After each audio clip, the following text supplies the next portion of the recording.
ICC का event हो, Pakistan cricket team हो, पाकिस्तान क्रिकेट टीम के कप्तान बाबर आजम हो और पाकिस्तान अगर मगर की सिचुएशन का सामना ना करे, ऐसा हो ही नहीं सकता। वर्ल्ड कप 2024 जिसके शुरू होने से पहले दुनिया क्रिकेट के बड़े बड़े जो एक्सपर्ट्स हैं वो ये कह रहे थे कि ग्रुप ए जहां पर पाकिस्तान, इंडिया,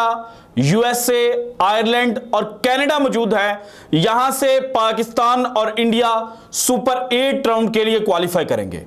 फिर पाकिस्तान अपने ग्रुप में से सेमीफाइनल के लिए क्वालिफाई करेगा, भारत अपने ग्रुप में से सेमीफाइनल के लिए क्वालिफाई करेगा जो सुपर 8 का बनेगा। उसके बाद अगेन सेमीफाइनल मुकाबला जो है उसमें पाकिस्तान और भारत एक दूसरे का आमना सामना करेंगे और जब सेमीफाइनल में पाकिस्तान और भारत एक दूसरे के साथ टकराएंगे तो इस मुकाबले को महामुकाबला वर्ल्ड कप 2024 का कहा जाएगा। लेकिन अब वर्ल्ड कप शुरू होते ही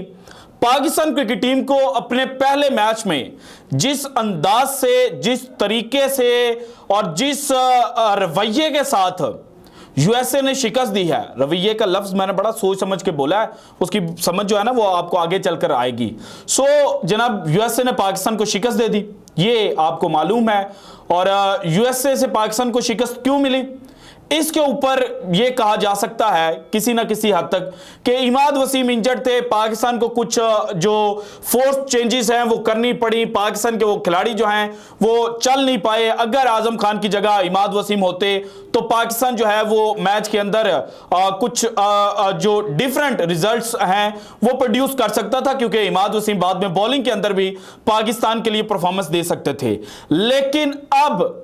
पाकिस्तान का पूरा जो वर्ल्ड कप है वो खुड्डे लाइन लगने वाला है, क्योंकि इमाद वसीम जिनके हवाले से बाबर आजम ने यूएसए वाले मैच से पहले प्रेस कॉन्फ्रेंस के अंदर जब मीडिया टॉक हुआ पाकिस्तानी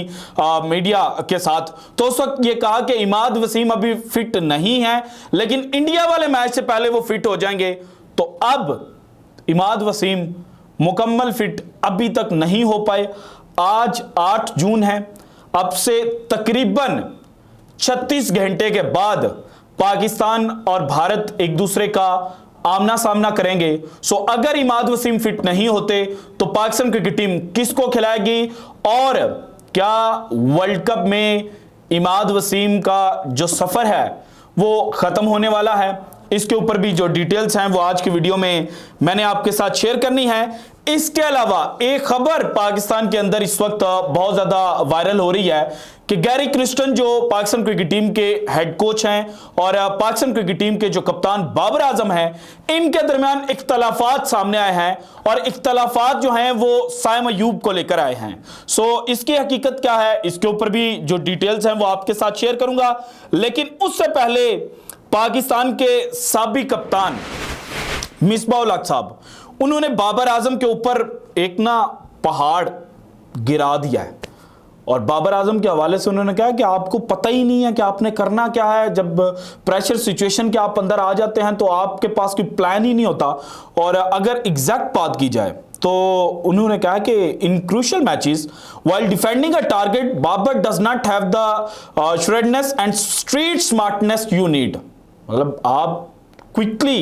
डिसीजंस जो हैं वो लेते हैं। और फिर अगर पाकिस्तान और यूएसए वाले मैच को देखा जाए तो इसमें बाबर आजम की कप्तानी को लेकर कई चीजें जो हैं वो सामने आई थी कि बाबर आजम जो है वो फील्ड प्लेसमेंट बेहतर नहीं कर पाए। बाबर आजम जो है उन्होंने इफ्तिखार अहमद को स्लिप कॉरिडोर के अंदर क्यों खड़ा किया हुआ था और फिर इफ्तिखार के करीब से बॉल गुजर गई, इफ्तिखार को पता भी नहीं चला। इसके अलावा जब हारिस रऊफ बॉलिंग कर रहे थे और मैच जो है वो आखिरी 3 गेंदों के ऊपर आया, बल्कि ये कह लें कि जब आखिरी गेंद के ऊपर 5 रन चाहिए थे तो जो मिड ऑफ का फील्डर है वो बाबर आजम ने क्यों ऊपर लिया हुआ था। अगर उसको बाउंड्री लाइन के ऊपर लिया जाता तो वहां पर सिंगल होती या मैक्सिमम 2 रन बन पाते और पाकिस्तान 2 रन से जो मुकाबला है वो जीत जाता और हमें भारत वाले मुकाबले से पहले जो इफ एंड बट्स है उसके अंदर ना पहुंचना पड़ता। तो इसके ऊपर अब मिसबाह ने तो बाबर आजम की अच्छी खासी क्लास जो है वो ली है और कुछ फैक्ट्स जो है वो बताए हैं, लेकिन कुछ चीजें यूएसए से भी सामने आई हैं। और पहली चीज यह है कि इफ्तिखार को स्लिप कॉरिडोर में बाबर आजम ने खड़ा किया, लेकिन इफ्तिखार अहमद को थोड़ा आगे खड़ा होने का जो इशारा है वो बाबर आजम ने किया था और उनको कहा था कि आपने थोड़ा सा आगे खड़ा होना है, यहां पर आप जनाब जो कैच है वो पकड़ सकते हैं और आपके पास बॉल आएगी। लेकिन हुआ ये कि बाबर आजम जो हैं वो फील्ड से बाहर चले गए ड्यू टू सम रीजंस, और जब वापस आए तो बाबर आजम को पता चला कि एक चौका जो है वो लग चुका है। बाबर आजम ने पूछा अच्छा कहां पर चौका लगा है, तो यह बताया गया कि एज निकली थी और जो इफ्तिखार अहमद है उनके करीब से जो बॉल है वो गुजर गई थी। तो बाबर ने फिर कहा कि चाचा जी मैंने आपको कहा था कि आपने इस जगह पे खड़ा होना है और आप 2 कदम पीछे होकर खड़े हो गए, तो इसके पीछे की क्या कहानी है? और जी मुझे लगा यहां पे मैं बॉल जो है उसको ग्रैब कर लूंगा और यहां पर ज्यादा गेंदें आएंगी। सो पहली बात तो यह है कि बाबर आजम का उतना कसूर नहीं है जितना बाबर आजम को ट्रोल किया जा रहा है। इसके बाद जो दूसरी बात थी वो हारिस रऊफ की बॉलिंग के ऊपर मिड ऑफ का जो फील्डर है वो ऊपर क्यों, दायरे के अंदर क्यों लिया हुआ था। तो इसके पीछे की जो कहानी है वो ये है कि प्लान हारिस रऊफ को दिया गया था कि आपने फुल लेंथ बॉल जो है वो नहीं करनी, क्योंकि अगर आप फुल लेंथ बॉल करेंगे तो बैट्समैन जो है वो इजीली आपको या तो ड्राइव कर लेगा या फिर जो मिड ऑफ का फील्डर है उसके ऊपर से जो बॉल है उसको बाउंड्री तक पहुंचा सकता है। तो जब हारिस रऊफ के साथ प्लान हुआ तो हारिस रऊफ ने बाद में क्या किया, अन्ना जोर लगाया, यार्कर मारने के लिए गए और वो यार्कर फुल टॉस के अंदर कन्वर्ट हुई और बॉल जो है वो मिड ऑफ के फील्डर के ऊपर से चली गई और चौका हो गया। सो एक तो ये चीज भी अब क्लियर हो चुकी है कि बाबर आजम का उतना कसूर नहीं है जितना बताया जा रहा है। इसके बाद तीसरी बात सुपर ओवर के हवाले से है कि मोहम्मद आमिर को बॉलिंग करने का जो टास्क है वो किसने दिया, बाबर आजम ने क्यों मोहम्मद आमिर को ओवर जो है वो थमाया, और इसके अलावा इफ्तिखार अहमद और फखर जमान जो हैं वो बैटिंग के लिए क्यों गए, और अगर बैटिंग के लिए इफ्तिखार और फखर को भेजा गया था तो फिर इफ्तिखार ने स्ट्राइक क्यों ली। तो इसके ऊपर भी कहानी ये समझ आई है कि बाबर आजम से कंसल्ट किया गया था, लेकिन वो कंसल्ट ऐसे था जैसे यहां पर हमारे वजीर आजम को बताया जाता है ना कि सर हम आपसे मशवरा करने आए और हमारा मशवरा यह है कि ये आपने करना है। तो वो जो हेड कोच गैरी क्रिस्टन साहब थे ना, उन्होंने बाबर आजम को बताया था कि हमने ये सोच लिया है, बाकी आप देख लो। सो इतनी सी जो कंसल्टेशन है ना वो हेड कोच और बाबर आजम के दरमियान की गई थी। सो अगेन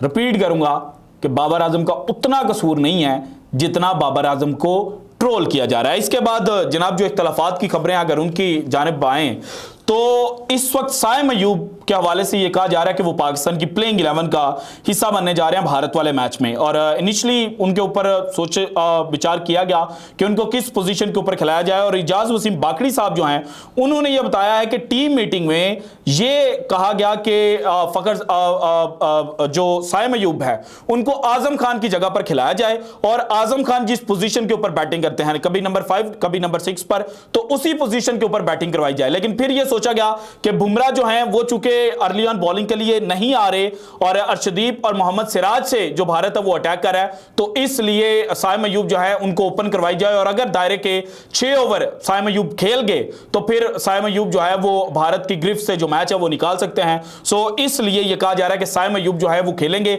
लेकिन इस पॉइंट के ऊपर कि साइम अयूब को लेकर गैरी क्रिस्टन और बाबर आजम में इख्तलाफात सामने आए, ऐसी कोई भी हकीकत नहीं है, बल्कि दोनों के दरमियान जो ताल्लुकात है वो अच्छे हैं और दोनों एक दूसरे को बैक कर रहे हैं। इसके अलावा इमाद वसीम साहब, Imad Wasim rib cage injury का शिकार हुए अगेंस्ट इंग्लैंड। 30 मई को जो पाकिस्तान ने मैच खेला उसमें इमाद वसीम नहीं थे। उस वक्त यह पता चला कि जनाब उनको रिब मसल्स जो हैं वहां पर खिंचाव महसूस हुआ है। उसके बाद पाकिस्तान ने यूएसए से डैलस के अंदर मैच खेला 6 जून को, वहां पर भी इमाद वसीम नहीं थे। फिर कहा गया कि इंडिया वाले मैच से पहले फिट हो जाएंगे, लेकिन अब यह कहा जा रहा है कि इमाद वसीम 100% फिट नहीं है, तकरीबन 80% तक जनाब उनके चांसेस हैं भारत वाला मैच खेलने के। लेकिन वो भी जिस तरह से शोएब अख्तर कहते हैं ना कि मेरे घुटने सूजे होते थे और मैं टीके लगाकर पेन किलर्स लेकर खेलता था, सो इमाद वसीम को टीके लगाकर या पेन किलर्स लगाकर जो इंडिया वाला मैच है वो खिलवाया जाएगा ताकि Pakistan do and die match जो है वो किसी ना किसी तरह से जीत जाए। और अगर इमाद वसीम उसके बाद रिकवर नहीं करते तो फिर उनकी जगह पर मेहरान मुमताज जो है उनको पाकिस्तान टीम का हिस्सा बना दिया जाएगा, और इमाद वसीम जो है वो पाकिस्तान के लिए मजीद वर्ल्ड कप 2024 जो है वो नहीं खेल सकेंगे। जबकि शादाब खान के हवाले से भी ये कहा जा रहा है कि वो पाकिस्तान की प्लेइंग 11 का हिस्सा होंगे। So this is it from today's episode. अगर आपको वीडियो पसंद है तो लाइक कीजिएगा, ज्यादा से ज्यादा शेयर कीजिएगा, अपनी कीमती राय का इज़हार लाजमी कीजिएगा, और अगर आपने अभी तक चैनल को सब्सक्राइब नहीं किया तो कर दें। शुक्रिया, अल्लाह हाफिज।